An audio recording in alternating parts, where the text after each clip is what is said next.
ये क्या, इतने समय में तुम लोगों से एक चोरी का केस भी सॉल्व नहीं हुआ? सर, हम अपनी पूरी कोशिश कर रहे हैं, पर जिस प्लानिंग के साथ वो चोर चोरी करता है उसके मिलना बहुत मुश्किल हो रहा है। वो अपने पीछे कोई भी सबूत नहीं छोड़ रहा। बचपन से चोर पुलिस खेलती हुई प्रीतो आज सच में पुलिस बनकर अपना सपना जी रही होती है। खड़ीस बहुत परेशान कर रहा है ना, कहो तो टपका दूं। आइडिया तो बुरा नहीं है, लेकिन फिर चोर कभी पकड़ा नहीं जाएगा। अरे तुम उसकी टेंशन मत लो, आई एम टेलिंग यू, एक सबूत मिला नहीं कि चोर जेल में होगा। अब चोर को पकड़ने की बात प्रीतो ठान लेती है और अपने काम पर लग जाती है। जिसके कुछ दिन बाद मार्केट की सबसे बड़ी ज्वेलरी शॉप से चोरी की खबर आती है। जिसकी खबर मिलते ही प्रीतो वहां पहुंचकर इन्वेस्टिगेशन में लग जाती है। मैडम, वो हमारी दुकान का सबसे महंगा मतलब 9 लाख का हार है। इतना महंगा हार था मतलब किसी सेफ जगह ही तो रखा होगा ना? हाँ मैडम, रखा तो लॉकर में ही था, लेकिन एक कस्टमर के आने पर सर ने उसे बाहर निकलवाया था। लेकिन जैसे ही उस हार को बाहर निकलवाया तो देखा कि दुकान में धुआं धुआं हो गया, और थोड़ी देर बाद जब सब ठीक हुआ तो देखा कि हार ही गायब था। प्रीतो वहां मौजूद सभी लोगों से पूछताछ करती है, लेकिन उसको वहां पर कोई सुराग नहीं मिलता।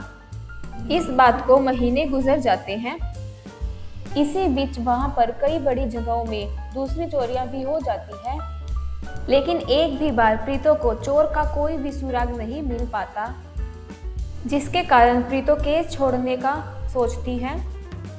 एक चोरी का केस सॉल्व ना कर पाने पर केस छोड़ देना, इससे ज्यादा शर्मनाक क्या हो सकता है? शायद मेरा इस वक्त तुमसे शादी के लिए पूछना ठीक नहीं होगा। अब तो वो तुम पर डिपेंड करता है कि तुम ना बोलकर शर्मिंदा करोगी या फिर हाँ बोलकर खुश करोगी। अनुज को बहुत ज्यादा पसंद करने की वजह से प्रीतो तुरंत हाँ बोल देती है। कुछ ही दिनों में दोनों की शादी हो जाती है। ससुराल पहुंचकर भी प्रीतो की खुशी का ठिकाना नहीं होता।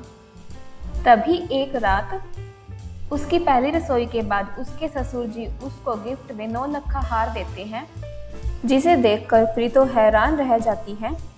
तुम्हारी सास ने ये अपने लिए बनवाया था, पर ये तुम पर ज्यादा अच्छा लगेगा। प्रीतो मन ही मन सोचती है कि क्या ये वही चोरी वाला हार है या सिर्फ मेरा वहम है। प्रीतो बिना कुछ बोले चुपचाप से वो हार अपने पास रख लेती है और अगले दिन स्टेशन पहुंचकर केस वाली फाइल और सीसीटीवी फुटेज चेक करती है, जिसमें हार के साथ साथ उसकी सास भी दिखाई देती है।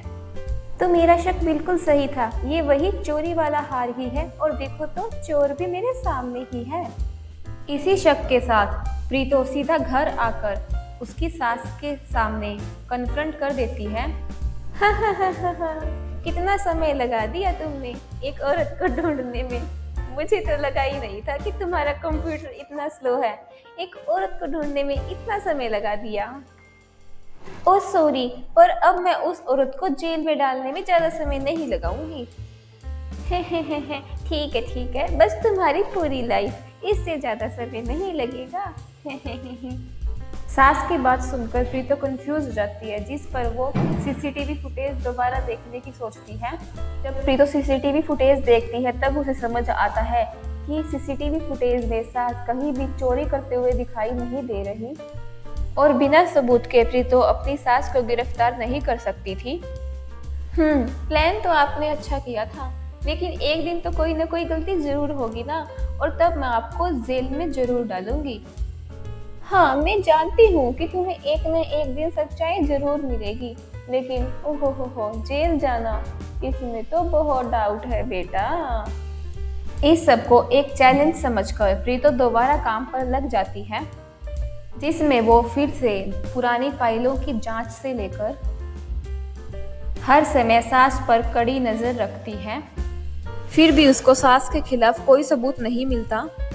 इतनी सारी चोरियां और एक भी सबूत नहीं, ऐसा कैसे हो सकता है? यहाँ प्रीतो पुरानी फाइलों में उलझकर सबूत ढूंढ रही होती है, और शहर के नेता के घर पर करोड़ों की ज्वेलरी और न जाने कितने ही पैसों की चोरी हो जाती है।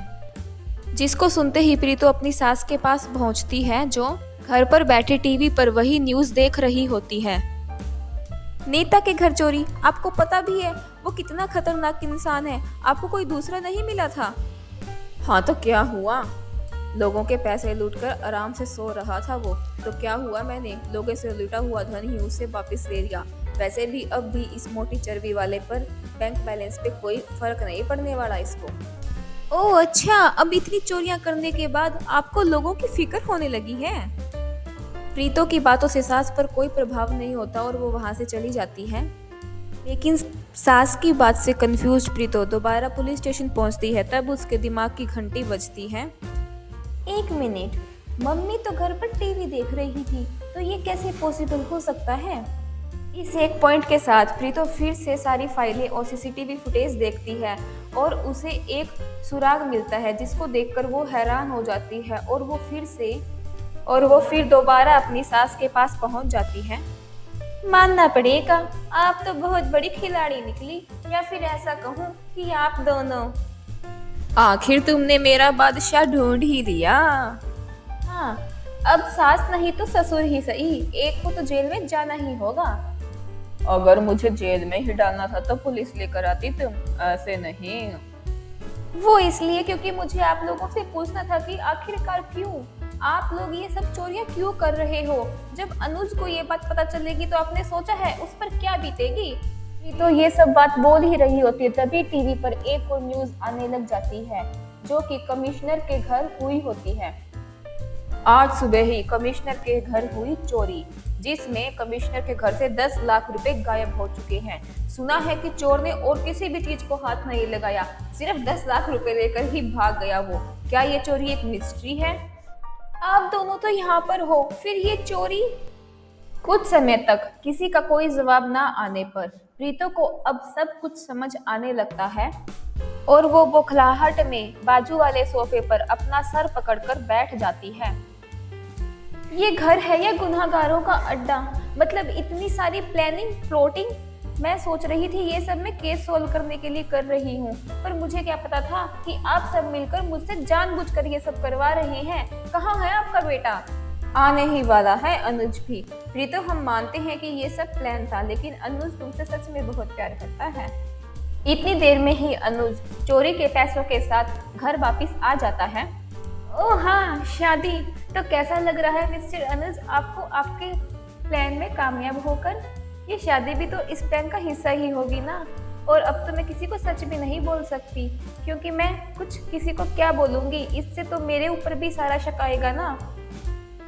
हाँ मैं मानता हूँ कि शादी एक प्लान का हिस्सा ही थी, लेकिन मैं तुम्हें पसंद करता हूँ प्रीतो, सच में मैं तुम्हारे बिना नहीं रह सकता था, इसलिए मैंने तुमसे शादी की है।